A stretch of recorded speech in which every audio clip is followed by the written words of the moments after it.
Hello, cook with भाग्यश्रीमध्ये आज आपण बनवणार आहोत super tasty simple egg biryani. तेल गरम करून कांदा फ्राय करून घ्या. Then add some green chillies, tomato. ते छान सॉफ्ट झाल्यावरती त्यामध्ये आपण ॲड करणार आहोत घरी बनवलेलं कांदा खोबऱ्याचं वाटण, घरचे बेसिक मसाले, बिर्याणी मसाला, किचन किंग मसाला, मटन मसाला. ते ॲड करून झाल्यावर वाटण छान तेल सुटेपर्यंत परतून घेणार आहोत. वाटण छान परतलं, साईडला आपण राईस पण बनवून घेणार आहोत. भिजवलेला बिर्याणी राईस पाण्यामध्ये टाकून खडे गरम मसाले, मीठ टाकून बॉईल करून घ्या.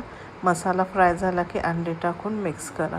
त्यानंतर पहिला लेयर राईस, देन अंड्याचा मसाला, त्याच्यावरती कलर, पुदिना, कोथिंबीर, तूप घाला.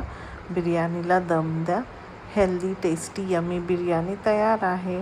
Thank you for watching. व्हिडिओ आवडला असेल तर लाईक, शेअर, सबस्क्राईब करा. थँक्यू.